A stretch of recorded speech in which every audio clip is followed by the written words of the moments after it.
रोज़ नहाने जाता था गंगा पर, वहाँ से एक मुठ रेती लाता था मुठ भर के, और ये शिवलिंग बनाता था। जब वो तपस्या करता था तो एक मुठ रेती से एक हाथ शिवलिंग ऊपर ऊपर जाता था, यानी बढ़ता था। तो ऐसे करते करते बहुत साल हो गए उसको, तो वो स्वर्ग तक वो लिंग जाने लगा, बहुत बड़ा हो गया। तो उसमें ज्वाला प्रकट हो गई, यानी जितने भी उसके क्षेत्र में आता प्राणी पशु पक्षी जीव जंतु वो सब भस्म हो जाते थे। नमस्कार दोस्तों, मेरे चैनल पर आपका फिर से स्वागत है। तो अभी हम मॉर्निंग में बज चुके हैं 8 और अभी हम महाराष्ट्र के एक माहौरगढ़ क्षेत्र है, एक तहसील है, उसके अंदर हैं। और अभी हम फिलहाल हैं देवदेश्वरी मंदिर, जहाँ पर भगवान दत्तात्रेय का जो विश्राम स्थल है, यानी कि निंद्रा स्थान है। यहाँ पर भगवान सोने के लिए आते थे।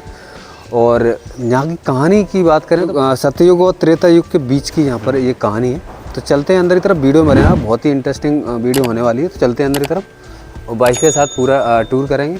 भाई हमें गाइड करेंगे और बताएंगे पूरे मंदिर के बारे में। तो चलते हैं अंदर की तरफ। यहाँ भीड़ आप देख सकते हैं। एक्चुअली मैं सुबह का टाइम है तो भीड़ कम है यहाँ पर। मैं शाम को आया था यहाँ पर, मैं यहीं रुका था और रुकने यहीं मैंने विश्राम किया, यहीं में लेटा। और आप अभी सुबह का टाइम 8 बज चुके हैं और आप भीड़ देख सकते हैं कितनी भीड़ है। तो हम अभी फिलहाल मंदिर के अंदर आ चुके हैं। आज पंचावतार का उपवास है।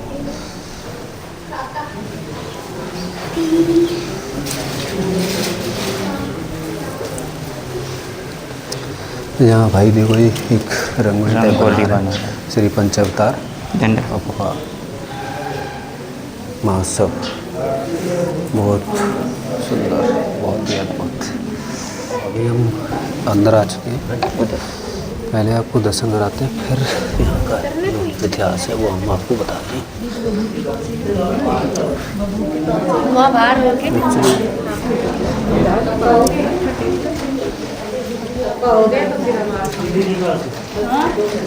ऊपर से ऊँचा कर लो। यहाँ आप भीड़ देख सकते हैं सुबह सुबह के टाइम पर। मैं शाम को आया था, यहाँ पे दोनों मूर्तियाँ रखी हुई थी और मैं आपको दिखाऊंगा, क्लिप में लगा दूँ। एक्चुअली जो सोने का टाइम होता है ना, सुबह टाइम यहाँ ओनली 4 घंटे के लिए, 4-5 घंटे के लिए मूर्ति विराजमान की जाती है। बाद बाकी जय ये दत्तात्रेय प्रभु का स्थान है। जी है, दत्तात्रेय प्रभु का स्थान।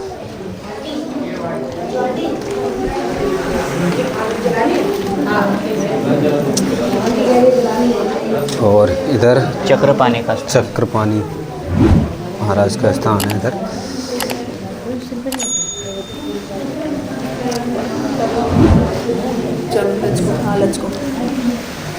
ऊपर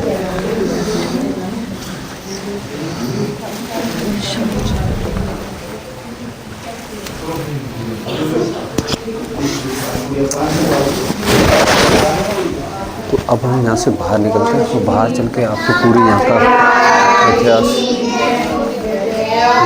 बताने की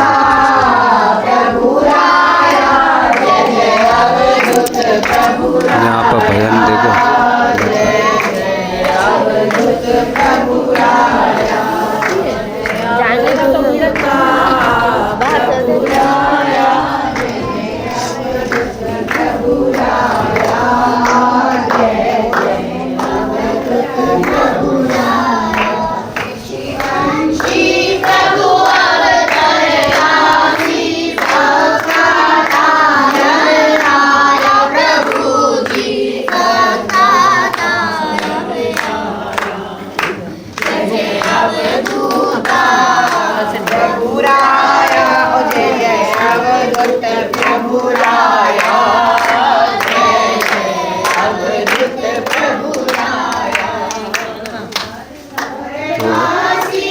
अब हम बाहर निकलते हैं। बाहर निकल के यहाँ पे आपको एक शिवलिंग है।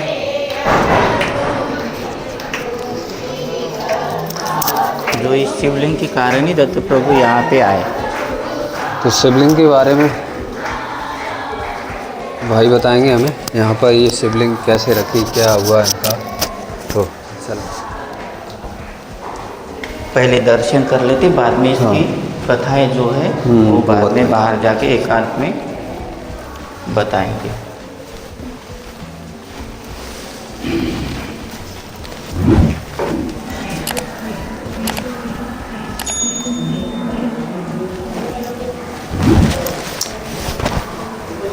ये ऐसी पूजा पाती होती बेड़ा रख के।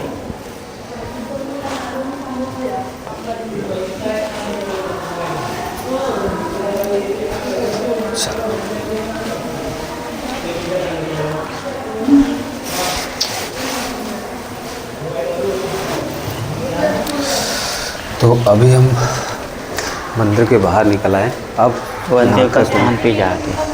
ये वनदेव का स्थान है। ये वनदेव का स्थान है। ये कहाँ पर थे? इनका मंदिर कहाँ पर है? इनका मंदिर वो किले के पास है, अपन उधर गए नहीं। अच्छा, अपन उधर गए नहीं। वो जंगल में थे। वहाँ से यहाँ विराजमान थे। हाँ, तो भगवान ने दत्त प्रभु भगवान ने यहाँ पे स्थान दिया है।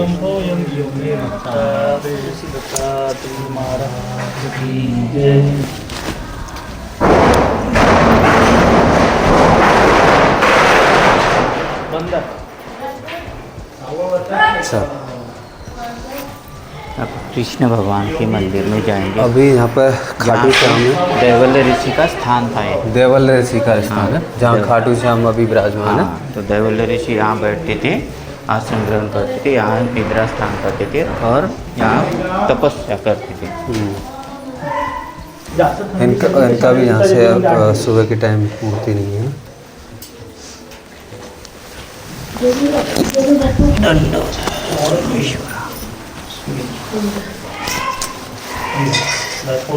तो अभी हम मंदिर से बाहर निकल के आ गए।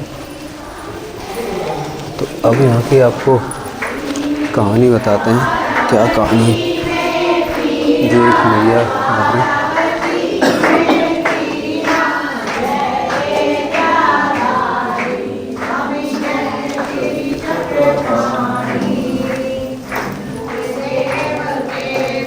ये महानुभव पंथ में मूर्ति की पूजा नहीं कर सकते, तो यहाँ पे विशेष लगाया है। जिसकी पूजा करेंगे महानुभव पंथ में। मानव पंथ में मूर्ति पूजा नहीं, मूर्ति पूजा नहीं करते। यहाँ पे विशेष लगाया है दत्त प्रभु का, जो अपन विशेष तालाब में गए थे ना, वहाँ से विशेष निकलता है, वहाँ से विशेष ला के यहाँ स्थापित किया है। तो इसकी वजह से यहाँ से पूजा होती है। वैसे कौन सी देवी है? ये दत्तात्रेय प्रभु की मूर्ति है। अच्छा, दत्तात्रेय प्रभु की मूर्ति है। हाँ, इन जिस भक्त ने वो यहाँ पे अच्छा हुआ बीमारी के कारण, उसने मन्नत मांग के यहाँ पे उसने मूर्ति दान में दी भगवान, तो यहाँ पे स्थापित किया। यानी ये 5 भगवान का भोग लगाते हैं। 5 भगवान का भोग लगाते हैं। तो ये महानुभव पंथ में 5 भगवान है। पहला कृष्ण को मानते हैं, दूसरा दत्तात्रेय को मानते हैं, तीसरा चक्रपाणी को मानते हैं, चौथा गोविंद प्रभु को मानते हैं। यानी गोविंद प्रभु का स्थान है रिद्धपुर, सालबड्डी के पास। सालबट्टी के पास, हाँ, रिद्धपुर अमरावती में आता हुआ, वहाँ पे है। चक्रपाणी का स्थान है नगर में फलटन। और चक्रधर स्वामी ने भी ये महानुभव पंथ का धर्म प्रचार किया था और ग्रंथ उसने भी लिखा था। ये कलयुग का भगवान है चक्रधर स्वामी। ये 5वां अवतार है दत्तात्रेय का, यानी कृष्ण भगवान का 5वां अवतार। इसलिए 5 भगवान को मिलके ये महानुभव पंथ गया है। और ये 5 अवतारों को यानी पंचावतार करके उपहार देते हैं, यानी भोग खिलाते हैं, उसी पंचावतार। अब ये यहाँ पर निंद्रा करने क्यों आते थे और उनका क्या यहाँ पर राज था? और वो शिवलिंग उधर कौन से ऋषि ने वो? तो इसका भी बहुत दिलचस्प कहानी है। देवल ऋषि था एक, यानी साधारण ऋषि था, जो इंद्रदेव की सभा हुई थी। तब इंद्रदेव की सभा में वो देवल ऋषि आया था, तो वहाँ पे देव लोगों ने उसका अपमान कर दिया। तो देव लोगों ने बोले कि भाई ये नीचे जाति का ऋषि है, ये अपने सभा में बैठ नहीं सकते। तो वो देवल ऋषि को बहुत बुरा गुस्सा आया और वो गुस्से से वहाँ पे बोला कि देखो, मुझे निचले जाति का बोल रहे, तो मैं एक दिन तो भी मैं भगवान को मेरे पास बुलाऊंगा। वैसा शपथ लेके वो आ रहा था रोते रोते। सब बीच में नारद मुनि मिले उनको और बोले, ऋषि बाबा कहाँ जा रहे? तो उसने बोला कि मैं तपस्या करने जा रहा हूँ। तो ये क्या बोलते, नारद मुनि ने उसको बताया कि सह्याद्री पर्वत पे जाओ, वहाँ तपस्या करो, वहाँ पे आपको भगवान जरूर मिलेंगे। तो ये सह्याद्री पर्वत है, यहाँ पे आया देवल ऋषि और यहाँ पे वो बैठता था, तपस्या करता था और रोज़ नहाने जाता था गंगा पर। वहाँ से 1 मुठ रेती लाता था मुठ भर के और ये शिवलिंग बनाता था। जब वो तपस्या करता था तो 1 मुठ रेती से 1 हाथ शिवलिंग ऊपर जाता था, यानी बढ़ता था। तो ऐसे करते करते 12 साल, बहुत साल हो गए उसको, तो वो स्वर्ग तक वो लिंग जाने लगा, बहुत बड़ा हो गया। तो उसमें ज्वाला प्रकट हो गई, यानी जितने भी उसके क्षेत्र में आता प्राणी, पशु, पक्षी, जीव जंतु वो सब भस्म हो जाता। भस्म हो जाते थे। तो वो स्वर्ग तक जा रहा था, तो देव लोगों को लगा कि ये लिंग आपने तक आ रहा है तो ये सब सृष्टि नष्ट हो गया। तो वो घबरा गया। तो तभी भी दत्त प्रभु का जन्म बद्रिकाश्रम हिमालय में हुआ था। बद्रिकाश्रम हिमालय में हुआ था, तो जो वहाँ रानी अनसुईया के हाँ, जो वहाँ माँ अनसुईया के अंदर हाँ घर था, कुटिया थी, वहाँ पे जन्म हुआ था। फिर ये भगवान लोग, देवलोग सब दत्त प्रभु के पास गए। नारद ने बताया कि वहाँ पे दत्त भगवान का जन्म हुआ है, तो वहाँ पे जाओ। वो सब देवलोग वहाँ पे गए। तो उसको मैं भगवान को बोला, तो भगवान बोले कि यहाँ ऐसी ऐसी परिस्थिति आई है, तो सब सृष्टि नष्ट होगी, तो आप हमें मार्ग दिखाए या आप हमको बचाए। तो दत्त प्रभु बालक रूप था, छोटा बालक था। तो वो दत्त प्रभु यहाँ आया और इस देवल ऋषि पे आश्रम पे बैठ गया। तो देवल ऋषि गंगा पर से नहा के मुड़ भर रेती लाकर यहाँ आ रहा था। तो उसको बच्चा दिखा, तो बच्चा उसको लगा ये बच्चा है करके उसको गालियाँ दी। और गालियाँ देने के बाद वो शिवलिंग के पास गया और एक मुठ रेती वहाँ पे शिवलिंग पे रखा, वो तपश्चर्या की रोज की तरह हाँ, तो पूजा की। तो वो लिंग बढ़ा नहीं। तो दत्त प्रभु वो ऊपर देखा देवल ऋषि, तो दत्त प्रभु लिंग पे बैठा था। तो ये दत्त प्रभु को और गालियाँ दे दी इसने, देवल ऋषि ने भला बुरा बोल दिया। तो दत्त प्रभु गुस्सा आया और दूर हुआ, और ये जो छोटी उंगली रहती है ना, उससे दबाते के जमीन पे ला रहा था शिवलिंग, पूरा जमीन पे दाब रहा था, क्योंकि वो देवल ऋषि को घमंड आ गया था। उसका घमंड चूर करने के लिए नीचे लाया। तो सिर्फ उसको एहसास हुआ कि नहीं भाई, ये इतनी क्षेत्र में कोई नहीं आ सकता, ये भगवान ही है। तो उसके चरण में पड़ गए भगवान, गिर गए और बोलने लगे, भगवान इतने 1.25 हाथ लिंग मेरी निशानी रहेंगे, निशानी के तौर पर रहना। हाँ, तो ताकि लोग जाने इस चीज़ को। फिर दत्त प्रभु ने बोला मांग, बोले क्या वरदान चाहिए। तो उसने बोला कि नहीं, बोले मुझे कुछ वरदान नहीं चाहिए, जो मेरी इच्छा थी, जो मैंने शपथ ली थी कि एक दिन भगवान को बुलाऊंगा, तो भगवान तुम साक्षात आ गए, यही मेरे लिए बहुत कुछ है। लेकिन एक वरदान दो। बोले कि जब तक चांद, सूरज, सृष्टि, धरती जब तक रहेंगी तब तक तुम यहाँ रात को सोने आया करो, और जो भी रोते हुआ इंसान आएगा, बीमारी वाला, कुछ भी भूत बाधे वाला, तो वो सब यहाँ पे नष्ट होना चाहिए, बस यही वरदान दो।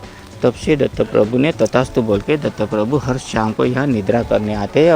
और यहाँ पर बहुत सारे लोग आते हैं जो उनका जो भूत बाधा वगैरह लगी होती है उनकी, और काफ़ी लोगों ने यहाँ पर, काफ़ी लोग सही भी हुए हैं। तो ये यहाँ की कहानी थी और यहाँ का इतिहास। और जी कौन से ग्रंथ में बताया गया? महानुभव पंथ ग्रंथ है, उसके अंदर पूरी इनकी कहानी दर्शाई गई है।